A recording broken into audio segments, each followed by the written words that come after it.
भगवान हमारी पुकार कब सुनते हैं? तुम्हारे श्रम की प्रत्येक बूंद अब अमृत फल बनेगी। वो ठोकरें जो तुम्हें तोड़ नहीं सकी, अब तुम्हारे लिए सिंहासन का मार्ग बन चुकी है। संपूर्ण ब्रह्मांड ने तेरी साधना को स्वीकार किया है। अब समय है तेरी विजय की घोषणा का। जय श्री कृष्णा मित्रों, आज की कहानी बहुत ही प्रेरणादायक और ज्ञानवर्धक होने वाली है।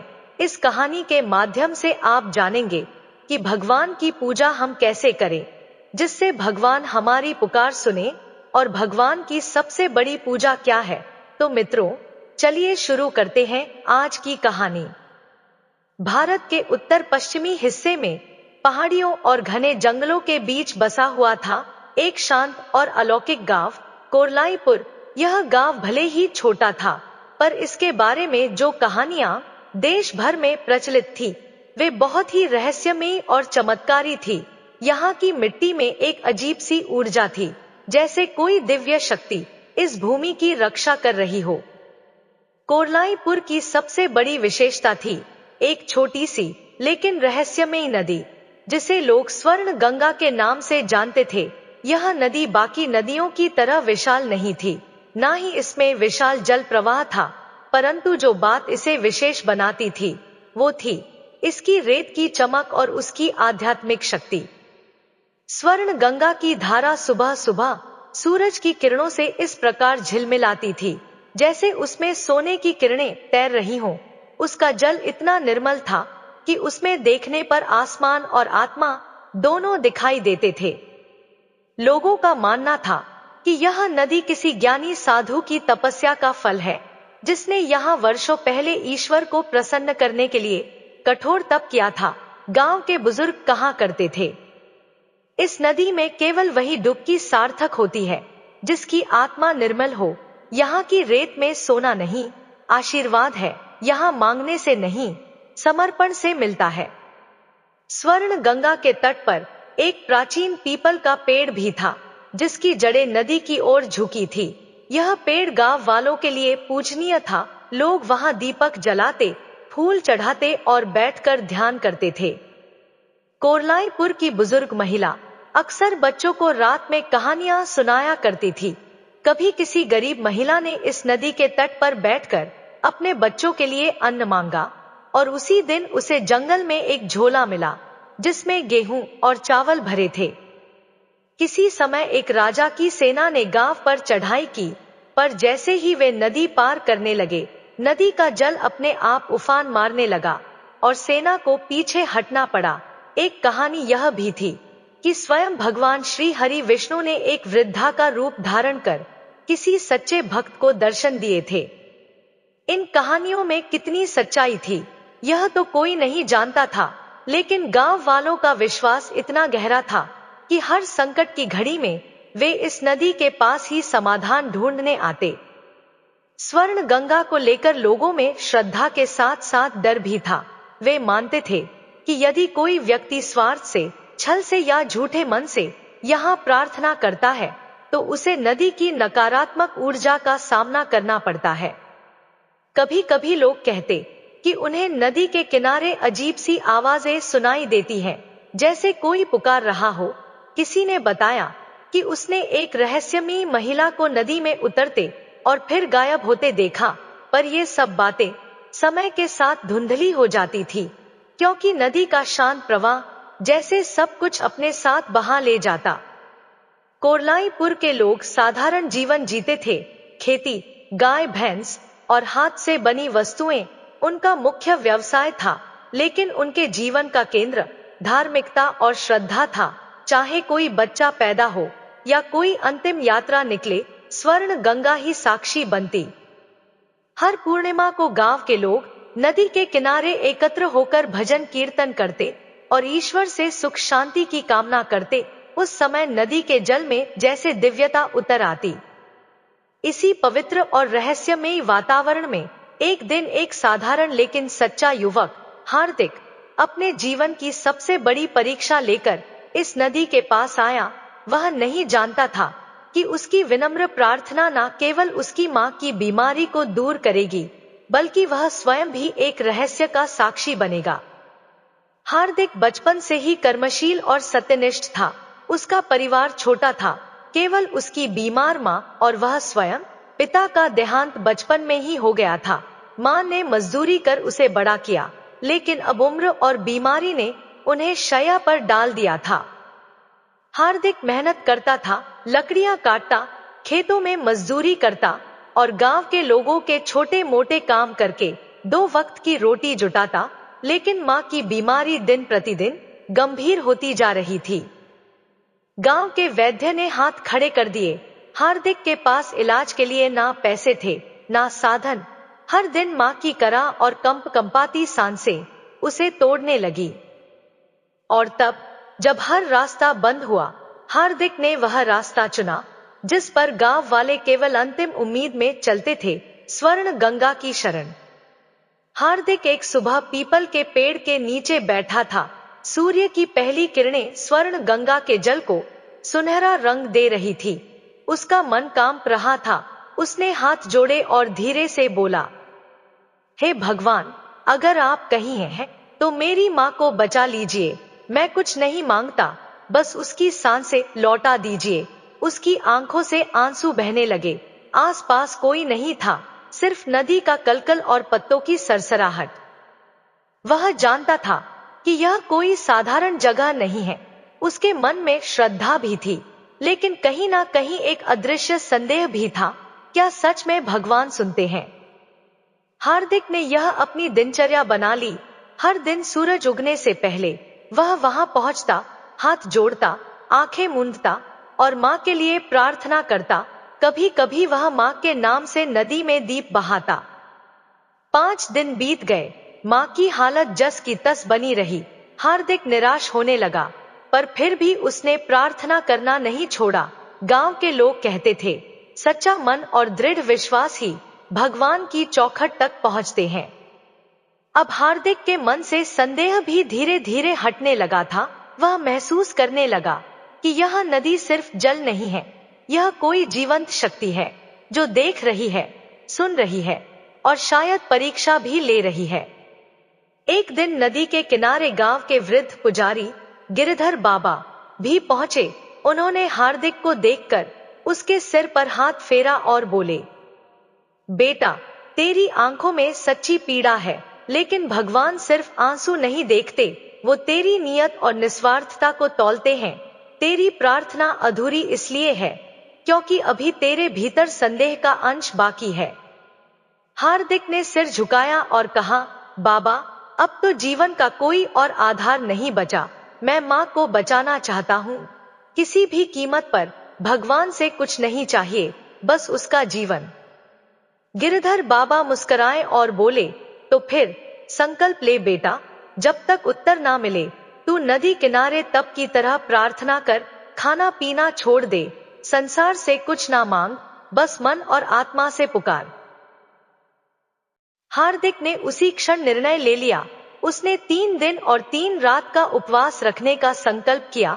उसने सोचा, जब तक भगवान मेरी पुकार नहीं सुनेंगे, मैं यहाँ से हिलूंगा नहीं। यह कोई परीक्षा नहीं, यह मेरी माँ के जीवन की अंतिम उम्मीद है। वह अब पीपल के पेड़ के नीचे बैठ गया। बारिश हो या धूप, रात का अंधकार हो या जंगली जानवरों की आवाजें, वह अडिग बैठा रहा। उसका मन अब शांत था, चेहरे पर समर्पण की रेखाएं थी। 3 दिन ऐसे ही बीते। चौथी सुबह जब सूर्य निकलने को था, वातावरण में कुछ अजीब था। हवा में एक मधुर गंध थी, जैसे कहीं चंदन जलाया गया हो। पक्षी बिल्कुल शांत थे और जल की लहरें जैसे थम सी गई थी। हार्दिक की आंखें आधी खुली थी, पर मन एक गहरी शांति में डूबा था। तभी उसने एक हल्की सी आहट सुनी, जैसे कोई उसकी ओर बढ़ रहा हो। अचानक दूर से आती लाठी की आवाज सुनाई दी, टिक टिक। हार्दिक ने धीरे धीरे अपनी पलकें खोलीं। सामने एक वृद्ध पुरुष खड़े थे, गिरधर बाबा, गांव के आदरणीय पुजारी। गिरधर बाबा धीरे धीरे पास आए। उनका चेहरा गंभीर था, लेकिन आंखों में करुणा थी। उन्होंने कहा, बेटा हार्दिक, तू तप कर रहा है, यह देखकर हर्ष होता है, लेकिन अभी भी तेरी परीक्षा अधूरी है। हार्दिक ने सिर झुकाकर उत्तर दिया, बाबा, अब कोई प्रश्न नहीं बचा। मैं बस चाहता हूँ माँ बच जाए। मैंने शरीर त्यागने की तैयारी कर ली है। अगर भगवान नहीं सुनते हैं तो। गिरधर बाबा बोले, ईश्वर हमारी पुकार तब सुनते हैं जब हमारी आत्मा स्वयं प्रार्थना बन जाए। शब्दों से नहीं, कर्म, नियत और समर्पण से प्रार्थना करो। यहाँ बैठना तप है, लेकिन उस तप को भाव देना और कर्म से जोड़ना, उससे भी बड़ा धर्म है। हार्दिक थोड़ी देर मौन रहा, फिर बोला, तो मैं क्या करूं बाबा? गिरधर बाबा मुस्कुराए और बोले, बेटा, अब तू अपने भीतर उतर, अपने भय, लोभ, संदेह, सब कुछ बहा दे इस स्वर्ण गंगा में। जब तू पूर्ण रूप से शून्य हो जाएगा, तभी ईश्वर की आवाज तुझ तक पहुंचेगी। बाबा के जाने के बाद हार्दिक ने अपनी आंखें बंद की। उसने अपनी माँ की कमजोर सांसें याद की, पिता की यादें, अपने बचपन की पीड़ा, और फिर सब कुछ स्वर्ण गंगा के जल में अर्पित कर दिया। अब वह केवल एक प्रार्थना नहीं था, वह स्वयं प्रार्थना बन चुका था। उसने मन ही मन संकल्प लिया, हे भगवान, आज से मैं केवल मांगने नहीं आया, मैं देने आया हूँ। अपना अहंकार, अपनी इच्छाएं, अपना सब कुछ। हार्दिक अपने वस्त्रों का एक टुकड़ा फाड़कर नदी में बहा दिया। यह प्रतीक था कि वह अब स्वयं को ईश्वर के चरणों में समर्पित कर रहा है। उसी क्षण एक हल्की हवा चली, नदी की धाराओं में हलचल हुई और आकाश में एक सफेद बादल चंद्रमा के ऊपर से हट गया। चंद्र प्रकाश सीधे हार्दिक के ऊपर आ गिरा। एक पल को हार्दिक ने महसूस किया जैसे किसी ने उसका सिर सहलाया हो, जैसे किसी अदृश्य शक्ति ने उसे देख लिया हो। यह कोई भ्रम नहीं था, प्रकृति अब उत्तर देने के लिए तैयार हो रही थी। अगली सुबह जब सूरज उगने ही वाला था, हवा में एक अजीब सी चंदन और तुलसी की सुगंध फैल गई। पीपल के पत्ते धीरे धीरे हिलने लगे, जैसे किसी अदृश्य उपस्थिति को नमन कर रहे हों। हार्दिक अब भी ध्यान में लीन था। तभी उसे लगा किसी के पैरों की आहट आ रही है, बहुत हल्की, बहुत धीमी, जैसे किसी वृद्ध महिला के। हार्दिक धीरे धीरे आंखें खोली। सामने पीपल के पेड़ की छाया में खड़ी थी एक वृद्ध महिला, सफेद वस्त्रों में लिपटी, माथे पर चंदन और आंखों में असाधारण तेज। उनके हाथ में तुलसी के पत्तों में लिपटी कोई औषधि थी। वो मुस्कुराई और बोली, हे पुत्र, तेरी पुकार सुन ली गई है। तेरी माँ अब ठीक हो जाएगी। पर याद रख, यह चमत्कार नहीं, तेरे भावों की शक्ति है। अब तू और भी सच्चे कर्मों की राह पकड़। हार्दिक कुछ बोल ही नहीं पाया, आंसू उसकी आंखों से बह निकले। हार्दिक ने उनके हाथ से औषधि ली और जैसे ही आंखें झपकाई, वृद्धा वहां से गायब हो चुकी थी। केवल तुलसी की खुशबू और शांत नदी की लहरें पीछे रह गई थी।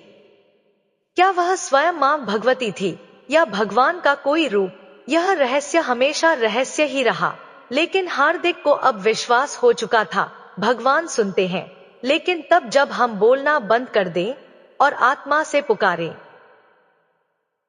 हार्दिक जैसे नींद से जागा हो, उसने औषधि को सीने से लगाया और तेजी से अपने घर की ओर दौड़ा।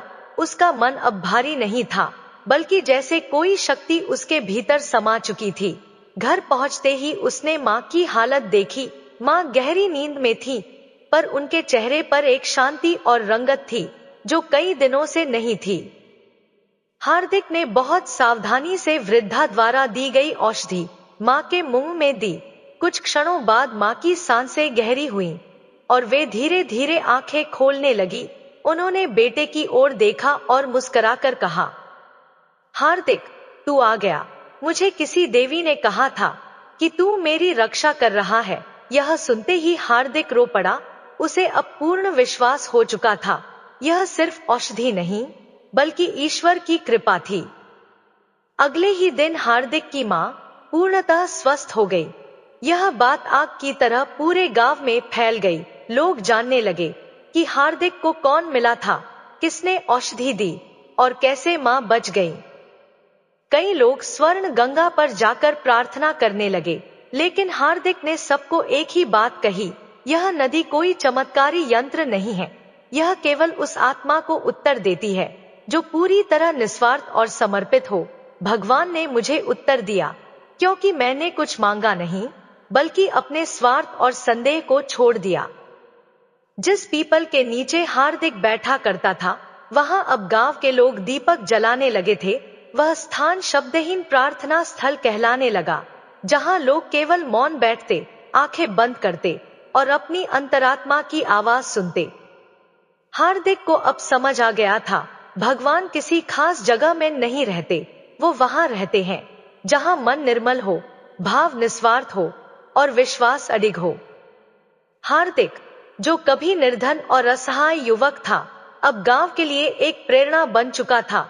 उसका चेहरा अब तेजस्वी हो गया था, आत्मविश्वास और शांति दोनों की आभा उसमें दिखाई देती थी। उसके घर के सामने अब रोज कोई ना कोई आता, कोई आशीर्वाद मांगने, कोई प्रश्न पूछने और कोई सिर्फ दर्शन करने। हार्दिक ने गांव में एक छोटा सा सेवा केंद्र बनाया, जहां गरीबों के लिए भोजन, बीमारों के लिए औषधि और निराश लोगों के लिए आशा दी जाती थी। उसने अपने पुराने जीवन को पीछे छोड़ दिया और अपना शेष जीवन दूसरों के दुख दूर करने में समर्पित कर दिया। वह कहा करता था, ईश्वर की सबसे बड़ी पूजा है किसी की पीड़ा को कम करना। जब हम किसी भूखे को भोजन देते हैं, किसी रोते को सहारा देते हैं, वही क्षण होते हैं जब भगवान हमें सुनते हैं। मित्रों, एक समय था जब लोग केवल चमत्कार की उम्मीद में स्वर्ण गंगा जाते थे, पर अब वे यह समझने लगे थे कि भगवान हमारी मांगे नहीं, हमारी नियत सुनते हैं। हमारे कर्म ही हमारी प्रार्थना बनते हैं। श्रद्धा का मतलब है पूर्ण विश्वास, बिना किसी शर्त के। गांव का हर व्यक्ति अब अपने जीवन में कोई ना कोई सेवा का कार्य करता, कोई वृक्ष लगाता, कोई बीमार की सेवा करता, कोई अपनों से क्षमा मांगता। इसी तरह कई वर्ष बीत गए। हार्दिक अब वृद्ध हो चुका था, लेकिन उसका चेहरा पहले से भी अधिक दिव्य था। एक दिन वह स्वर्ण गंगा के उसी पीपल के पेड़ के नीचे बैठा, जहां से उसका परिवर्तन शुरू हुआ था। उसने आंखें बंद की और मुस्कुराकर कहा, हे परमेश्वर, आपने सुन लिया था, पर तब जब मैं मौन हुआ था। अब मेरा जीवन सफल है, क्योंकि मैंने सुना कि आप सब में हैं। उसी दिन शाम को शांत नदी के किनारे हार्दिक ने अपने शरीर का त्याग किया। गांव वालों ने उसे स्वर्ण गंगा का संत घोषित किया। मित्रों, भगवान हमारी तब सुनते हैं जब हमारी प्रार्थना स्वार्थ से मुक्त होती है, जब हम मांगना छोड़कर देना शुरू करते हैं, जब हम ईश्वर को शब्दों से नहीं, कर्मों से पुकारते हैं, और सबसे बढ़कर जब हम श्रद्धा के साथ समर्पण का मार्ग अपनाते हैं। मित्रों, वीडियो कैसी लगी कमेंट करके जरूर बताएं। वीडियो को लाइक शेयर करें और हमारे चैनल को सब्सक्राइब करें। धन्यवाद।